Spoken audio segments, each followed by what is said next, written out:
माशाअल्लाह, बहुत अच्छी बात है भाई। कहने लगा लेकिन इस बच्चे ने, जिसने ये अहद किया कि मैं कज़ा उम्री भी करूंगा बजमात, जब तक जिंदा हूं नमाज बजमात पढ़ूंगा, उसका कल मगरिब की नमाज के बाद मोटरसाइकिल से नमाज पढ़कर निकला, उसका एक्सीडेंट हो गया और उसका इंतकाल हो गया। इन्ना लिल्लाहि व इन्ना इलैहि राजिऊन। आपको समझ में आया ये बात कि 1 महीने पहले आया मेरे पास, क्योंकि जिंदगी मौत तो किसी को भी किसी का पता नहीं है भाइयों। उसने ये अहद किया कि कज़ा उम्री जब तक हूं, जब तक मेरी जितनी नमाजें निकल गई अब तक की मेरी जिंदगी की हर नमाज के साथ कज़ा उम्री अदा करूंगा, और साथ में जब तक जिंदा रहूंगा बजमात नमाज अदा करूंगा। सिर्फ उसकी नियत पे वो कहां गया सीधा? मुफ्ती साहब बोलो ना भाई, जन्नत में गया, सीधा जन्नत में, सिर्फ एक नियत करने पर। 1 महीने पहले। दोस्तों, अजीजों, बुजुर्गों, वक्त का किसी को किसी का पता नहीं है। ये छोटी सी जिंदगी है, हम आएंगे और चले जाएंगे। हमारी जिंदगी का मकसद ये खाना कमाना, ये बच्चे पालना, खुद को पालना, इधर उधर काम करना, ये हमारा जिंदगी का मकसद नहीं होना चाहिए। हमारी जिंदगी का मकसद आखिरत का मकसद होना चाहिए।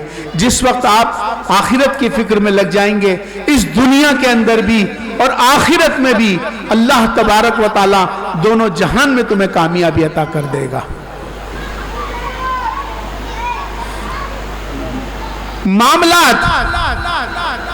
हमारे मामलात बहुत अच्छे होने चाहिए, हमारे अखलाक बहुत अच्छे होने चाहिए।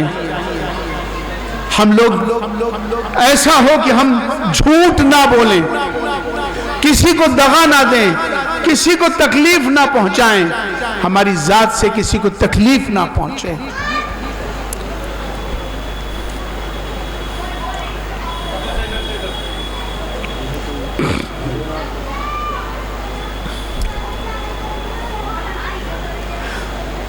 मुफ्ती रईस साहब देहरादून से तशरीफ लाए हैं आपके बीच में। मुफ्ती रईस साहब एक बहुत ही इनकलाबी शख्स हैं। मिल्लत का पूरा दर्द पूरा अंदर बहुत ज़्यादा रखते हैं। अभी आप इनको सुनेंगे मेरे बाद, आपको बहुत अच्छा लगेगा।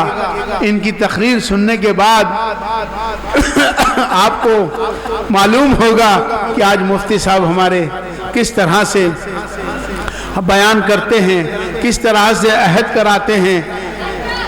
अल्लाह ताला हमारे मुफ्ती रईस साहब को सेहत और तंदुरुस्ती दे, और तमाम जितने भी उलमा हैं और आप सब लोग हैं, अल्लाह तुम सबको भी सेहत और कामयाबी और तंदुरुस्ती अता फरमाए। मैं वक्त की किल्लत है, मुझे जाना है, बहुत सारी बातें थी। एक अमानत पर अपनी बात को कह के ख़त्म कर दूंगा। अब मैं गया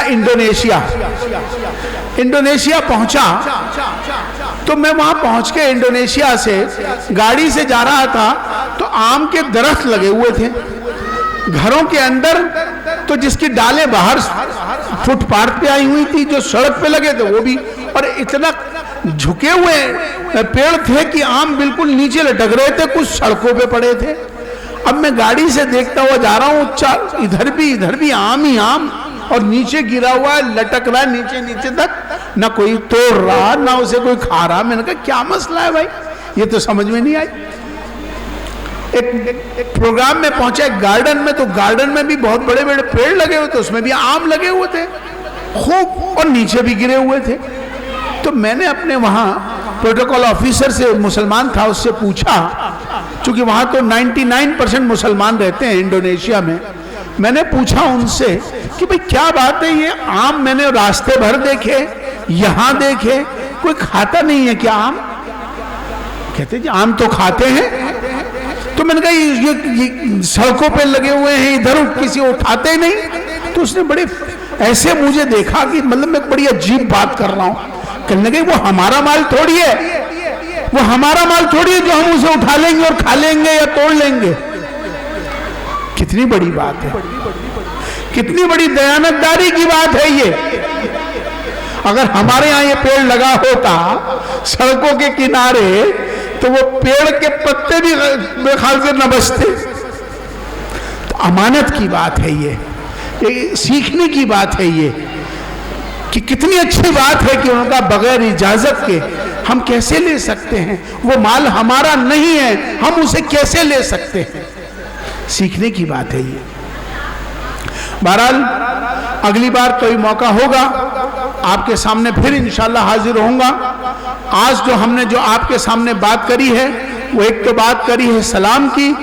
मैं उम्मीद करूंगा कि जो मैंने बात कही है इंशाल्लाह आप सलाम को इंशाल्लाह आम करेंगे, इंशाल्लाह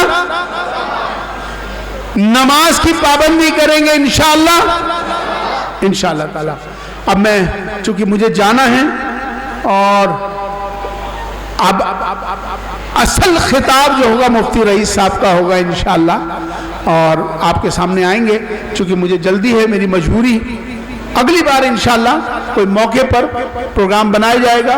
और मैं शुक्रगुजार हूँ अल्लाह तबारक व तआला का कि अल्लाह ने मुझे मौका दिया, और मशकूर हूँ उन तमाम इंतज़ामिया का, जो मदरसे के इंतज़ामिया, यहाँ के इंतज़ामिया, जिन्होंने ये आज का इजलास रखा है इस्लाह माशरा। इसकी बड़ी सख्त ज़रूरत है।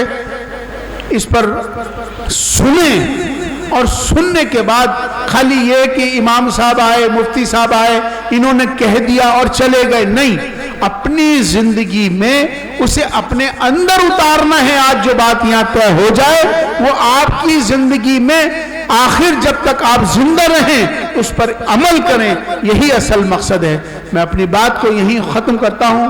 वाखिर दावाना अनिल हम्दुलिल्लाहि रब्बिल आलमीन।